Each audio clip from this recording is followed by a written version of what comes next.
आज हम लोगों के लिए जो मुख्य टॉपिक है वह है लाभ हानि। तो सबसे पहले हम जानेंगे कि लाभ और हानि में ज्ञात करने के लिए कौन कौन से मुख्य बिंदु हैं, यानी कौन कौन से मुख्य पॉइंट हैं। तो इसमें पहले हमको जानना है क्रय मूल्य।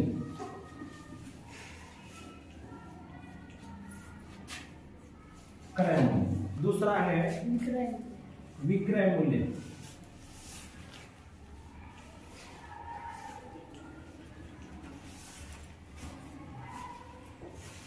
विक्रय मूल्य।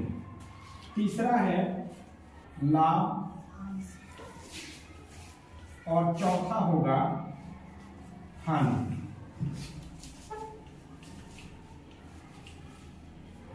हम सबसे पहले जानेंगे कि क्रय मूल्य किसे कहते हैं। जिस मूल्य पर कोई वस्तु खरीदी जाती है उस मूल्य को हम क्रय मूल्य कहते हैं। अंग्रेजी में इसको कहते हैं कॉस्ट प्राइस। समझ रहा है? अंग्रेजी में इसको बोलते हैं cost price. Cost price CP से दर्शाते हैं, लिखते हैं इसके लिए हम सीपी यानी कॉस्ट प्राइस। तो लिखते चलिए क्रय मूल्य यानी कॉस्ट प्राइस, जिसको हम सीपी से दर्शाते हैं। उसी प्रकार विक्रय मूल्य के लिए होता है सेलिंग प्राइस। सेलिंग प्राइस यानी इसको एसपी से दर्शाते हैं। सेलिंग प्राइस देख रहे हैं, सेलिंग इसका पहला लेटर एस और प्राइस पहला लेटर पी। एसपी एसपी से यानी सेलिंग प्राइस यानी विक्रय मूल्य।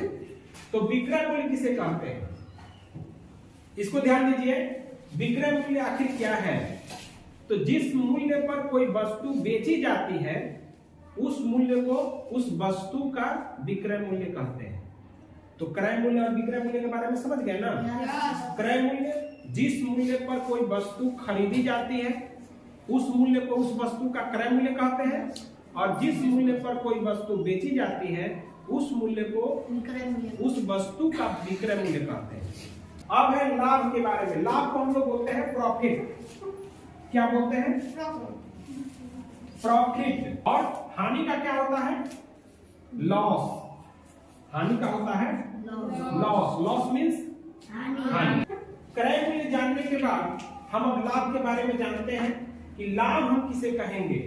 तो जब हमारा विक्रय मूल्य हमारे क्रय मूल्य से अधिक होगा, फिर ध्यान दीजिए, जब हमारा विक्रय मूल्य हमारे क्रय मूल्य से अधिक होगा तो हमें लाभ होगा। यानी अगर हम कोई वस्तु बाजार से 100 रुपए में खरीदते हैं और खरीद करके यदि उसे हम 120 रुपए में बेच रहे हैं, यानी क्रय मूल्य से अधिक दाम पे बेच रहे हैं, तब हमें क्या होगा? लाभ होगा। लेकिन वही वस्तु जैसे मान लीजिए हमने 100 रुपए का खरीदा है और फिर उसे 80 रुपए में बेच रहे हैं, तो फिर हमें क्या होगा? हानि होगा। तो उदाहरण के तौर पे समझाए ना आपको कि यदि मान लीजिए कोई 100 रुपए का वस्तु हम खरीदते हैं और उसको 120 में बेचेंगे तो हमको लाभ होगा। अगर 80 में बेच दिए तो हानि होगा। लाभ को हम पी से दर्शाते हैं। ध्यान दीजिएगा, लाभ किसे कहते हैं? अगर पूछा जाए कि लाभ क्या है, पहले एक बार समझ लीजिए कि लाभ क्या है।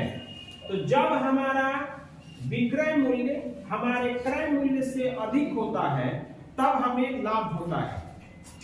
और पूछा जाए कि ठीक है तो फिर हानि कब होता है?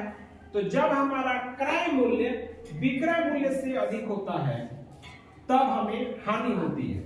उदाहरण के तौर पे अभी आप समझे हैं कि जैसे यदि कोई वस्तु हम 100 रुपया में खरीद लिए और 120 रुपये में बेचेंगे, तो 120 रुपये में बेचेंगे यदि हमारा विक्रय मूल्य हमारे क्रय मूल्य से अधिक होगा ना। तो जब हमारा विक्रय मूल्य हमारे क्रय मूल्य से अधिक होगा तो हमें लाभ होगा, और जब हमारा क्रय मूल्य हमारे विक्रय मूल्य से अधिक होगा, जैसे मान लीजिए कोई वस्तु हम 100 रुपए का खरीदे और 80 रुपए में बेच रहे हैं, तो 80 रुपए में बेच रहे हैं तो क्या हो रहा है? हानि हो रहा है। लाभ को हम प्रॉफिट है तो टी से दिखाते हैं, और हानि लॉस होता है तो हम इसको एल से दिखाते हैं। एक और होता है ऊपरी व्यय। जैसे हम जाते हैं मार्केट में कोई सामान खरीदते हैं, तो खरीदने के बाद जब हम उसे घर लाते हैं तो घर लाने के लिए हमें कुछ भाड़ा की आवश्यकता होती है। घर लाने के लिए जैसे मान लो और कई खर्चे हैं ना, जैसे पोलदारी है, पोलदारी में समझ रहे हो ना, पोलदारी माने उसको ढुलाई, फिर उसको घर तक लाने में वाहन का खर्च, ये सब जो खर्च है इसको ऊपरी व्यय बोलते हैं और इसे हम हमेशा क्रय मूल्य में जोड़ते हैं। समझा गया? यानी जो ऊपरी व्यय होता है उसको हम लोग हमेशा क्रय मूल्य में जोड़ते हैं। तो अभी हम लोग इसका सूत्र देखेंगे और प्रत्येक सूत्र पर हम इसका एक एक उदाहरण देखेंगे। अब हम लोग लाभ हानि में जो सूत्र है, जो बेसिक सूत्र है, जो हमको जानना चाहिए, जो परिभाषा से बिल्कुल जुड़ा हुआ है, अगर एक बार हम क्रय मूल्य, विक्रय मूल्य, लाभ और हानि समझ गए तो उसका सूत्र हम खुद भी बना सकते हैं। पहला सूत्र इसका बना कि यदि हमको लाभ निकालना हो, यदि हमको लाभ निकालना हो तो लाभ बराबर क्या होगा? तो लाभ बराबर क्या होता है? हम विक्रय मूल्य में से क्रय मूल्य को घटा देते हैं, यानी लाभ बराबर होगा विक्रय मूल्य घटाओ क्रय मूल्य। समझ आ रहा है? यानी यदि लाभ निकालना है और विक्रय मूल्य, क्रय मूल्य, विक्रय मूल्य और क्रय मूल्य दिया गया होता है तो हम क्रय मूल्य को विक्रय मूल्य में से घटा देते हैं तो हमें लाभ प्राप्त होता है। समझाया? जैसे में एक उदाहरण देखते हैं। जैसे मान लीजिए कोई दुकानदार है और उसका एक कलम, यानी वह एक कलम 10 रुपए में खरीदता है, तो उसका क्रय मूल्य क्या हो गया? क्रय मूल्य क्या हो गया? 10 रुपया। और समझ में? और उसी कलम को फिर 15 रुपया में बेचता है, यानी उसका विक्रय मूल्य क्या हो गया? 15। विक्रय मूल्य कितना हो गया? तो आप खुद बताइए कि यदि वह 10 रुपया में खरीद करके 15 रुपया में बेच रहा है तो उसको क्या होगा? लाभ होगा कि हानि होगा? लाभ होगा ना? तो लाभ अगर हमको निकालना है तो लाभ का सूत्र आप जानते हैं कि लाभ बराबर विक्रय मूल्य घटाओ क्रय मूल्य। तो अगर हम लाभ निकाले तो हम ऐसे लिख सकते हैं कि लाभ बराबर विक्रय मूल्य। विक्रय मूल्य हमारा कितना है? 15 माइनस 10 बराबर 5। यानी हमारा लाभ कितना प्राप्त हुआ? 5। समझा गया? ठीक। दूसरा सूत्र हमारा होगा कि यदि हमें हानि ज्ञात करना है, हानि निकालना है, तो हानि बराबर ठीक विक्रय मूल्य घटाओ क्रय मूल्य था लाभ का, हानि का ठीक इसका उल्टा हो जाता है और वह हो जाता है क्रय मूल्य माइनस विक्रय मूल्य। क्या हम पढ़े हैं ना कि हानि के स्थिति में जो हमारा विक्रय मूल्य होता है वो क्रय मूल्य से कम होता है, क्रय मूल्य से कम होता है। ठीक है ना? और हानि कब होगा? जैसे मान लीजिए कि हमारा क्रय मूल्य, मान लीजिए कि क्रय मूल्य है 20 रुपया और विक्रय मूल्य है 15 रुपया। विक्रय मूल्य है 15 रुपया, यानी कोई दुकानदार कोई वस्तु 20 रुपए में खरीद करके 15 रुपए में बेच रहा है, तो बताइए उसको लाभ होगा कि हानि होगा? ऐसे ही लग रहा है कि हानि होगा, 5 रुपए का हानि हो जाएगा उसको। तो सीधे जब हम हानि ज्ञात करेंगे तो हानि बराबर क्या होगा? 20 माइनस 15, यानी उसको कितना रुपए का हानि हो गया? इसके अतिरिक्त जैसे जो हम लोग देखे हैं क्रय मूल्य, विक्रय मूल्य, लाभ, हानि, तो इसमें हमेशा 3 जो पॉइंट्स हैं, विक्रय मूल्य, क्रय मूल्य, विक्रय मूल्य और लाभ या हानि। यदि लाभ रहेगा तो हानि नहीं रहेगा, हानि रहेगा तो फिर लाभ नहीं रहेगा। तो 3 पॉइंट में से यदि कोई भी 2 पॉइंट दिया गया हो तो हम 1 पॉइंट ज्ञात कर सकते हैं। जैसे मान लो कि लाभ और क्रय मूल्य दिया गया है तो आप विक्रय मूल्य ज्ञात कर सकते हैं, विक्रय मूल्य और लाभ दिया गया तो हम क्रय मूल्य ज्ञात कर सकते हैं। तो इस तरह से हम ज्ञात कर सकते हैं। अब जो अगला हमारा जो सूत्र है वह है कि यदि हमको क्रय मूल्य ज्ञात करना हो तो क्रय मूल्य बराबर होता है विक्रय मूल्य माइनस लाभ। ठीक है ना? क्रय मूल्य बराबर होता है विक्रय मूल्य माइनस लाभ। यदि हम विक्रय मूल्य में से लाभ घटा दें तो क्रय मूल्य हमें प्राप्त हो जाएगा। जैसे में मान लीजिए अगर दिया गया है कि विक्रय मूल्य मैंने समझ रहा है ना, यस, यानी वह मूल्य जिस पर हम किसी वस्तु को बेचते हैं, ठीक है ना। तो विक्रय मूल्य अगर मान लो दिया गया है 500 रुपया और 500 रुपये का किसी वस्तु को बेचने पर हमें लाभ हो रहा है 100 रुपया, ठीक है। एक वस्तु है उसको हम बेच रहे हैं 500 रुपया में, तो हमें लाभ हो रहा है 100 रुपया। तो जब 100 रुपये लाभ हो गया तो हमारा क्रय मूल्य क्या है, यानी हमने उसको कितने रुपए में खरीदा है।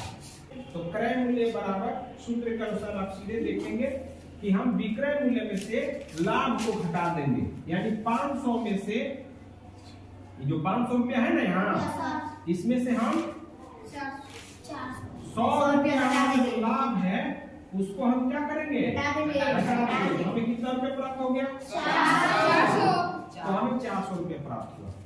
अगला सूत्र है हमारा कि यदि हमें विक्रय मूल्य ज्ञात करना हो, विक्रय मूल्य, तो लाभ की स्थिति में हमें क्रय मूल्य क्या होगा। तो विक्रय मूल्य बराबर होता है क्रय मूल्य जोड़ लाभ। जैसे में एक उदाहरण इस पर भी देखते हैं। जैसे मान लीजिए कि क्रय मूल्य हमें दिया गया है 700 रुपया, क्रय मूल्य बराबर 700 रुपया, और हम 700 रुपये पर जो हमारा लाभ है वह है 250 रुपया। तो समझ में आ रहा है, ध्यान दीजिएगा। जैसे हमारा क्रय मूल्य है 700 रुपया, यानी हम 700 रुपया में किसी वस्तु को खरीद करके 250 रुपए के लाभ पर बेचते हैं, तो फिर हमारा विक्रय मूल्य क्या होगा।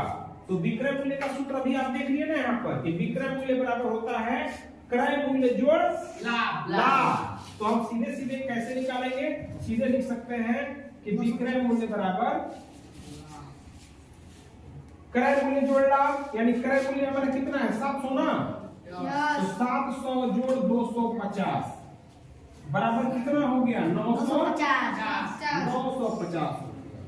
यानी अगर हम इस वस्तु को 950 रुपए में बेचेंगे जिसका क्रय मूल्य 700 रुपया है, तो हमें 250 रुपए का लाभ होगा। अभी तक हम लोग जो देखे वह था कि यदि लाभ की स्थिति हो तो लाभ की स्थिति में क्रय मूल्य क्या होगा और विक्रय मूल्य क्या होगा, ये हम लोगों ने अभी देखा है। यदि हानि हो तब क्रय मूल्य और हानि दिए रहने पर हम विक्रय मूल्य कैसे ज्ञात करेंगे, या अगर विक्रय मूल्य और हानि दिया गया हो तो फिर क्रय मूल्य कैसे ज्ञात करेंगे, इसे ज्ञात करेंगे। 5वां नंबर हमारा सूत्र होगा, वो होगा कि यदि हमें क्रय मूल्य ज्ञात करना हो तो क्रय मूल्य बराबर होगा, ध्यान दीजिए, क्रय मूल्य बराबर विक्रय मूल्य प्लस हानि, विक्रय मूल्य प्लस हानि। जैसे में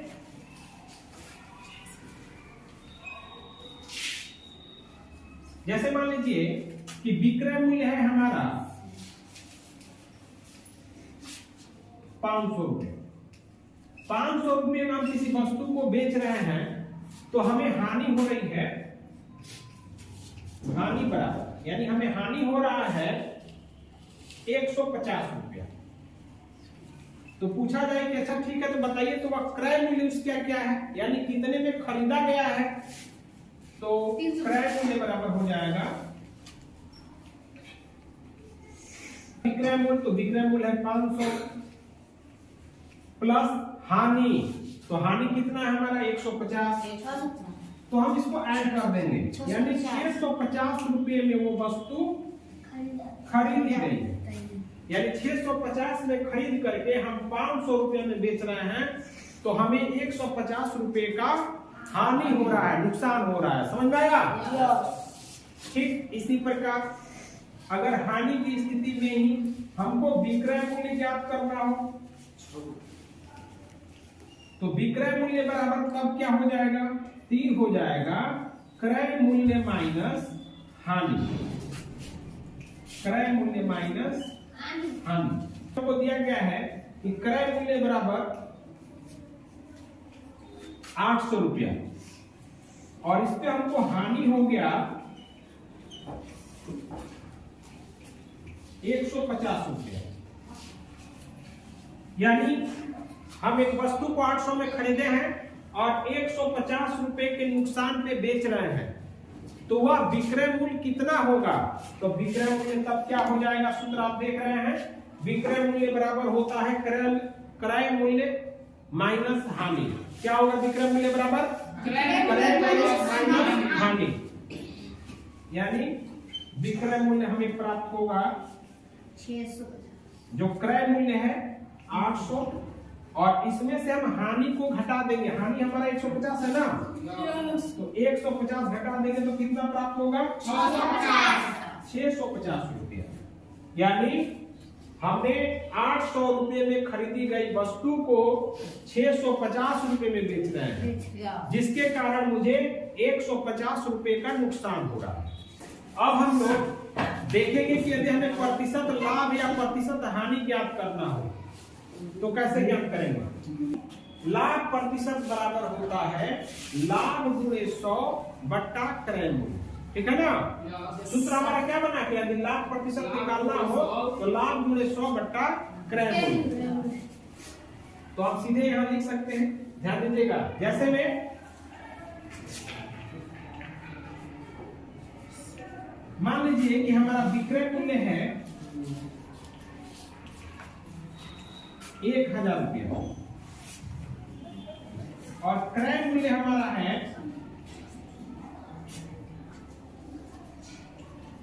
200 रुपया।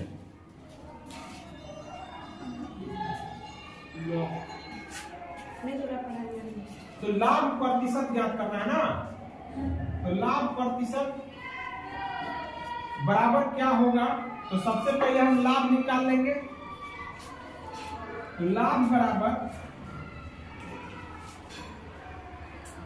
बराबर ध्यान दीजिए, लाभ बराबर पहले तो हम यह सूत्र लगाएंगे कि विक्रय मूल्य माइनस क्रय मूल्य। ठीक है, लाभ बराबर विक्रय मूल्य माइनस क्रय मूल्य। तो विक्रय मूल्य हमारा कितना है? 1000 और इसमें से हम क्या कर दिए, हमारा क्रय मूल्य 200 रुपया इसमें से घटा दिए, तो कितना हमारा लाभ निकला? 800 रुपया। और यदि हमें लाभ प्रतिशत ज्ञात करना है तो आप सूत्र देख रहे हैं ना, इसी के अनुसार हम इसका लाभ प्रतिशत निकालेंगे। लाभ प्रतिशत बराबर होगा लाभ 800 है ना, तो 800 गुणे 100 बट्टा क्रय मूल्य हमारा कितना है? 200।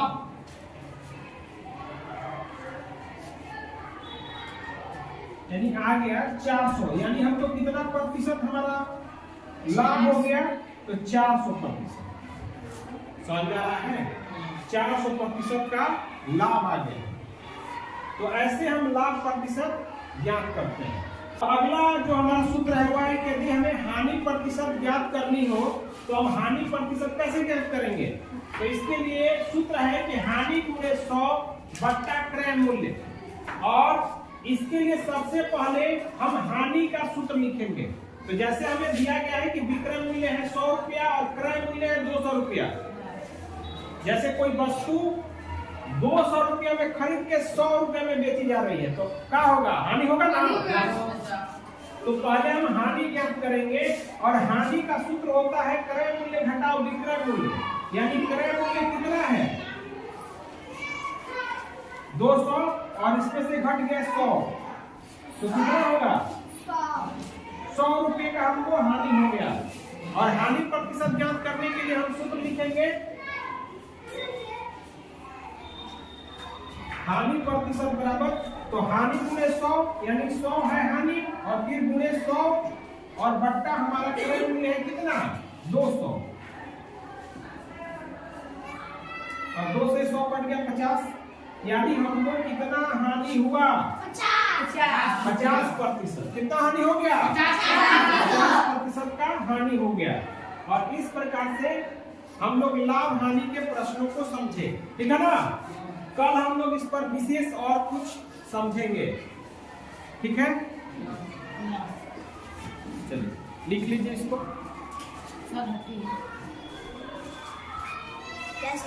हो गया।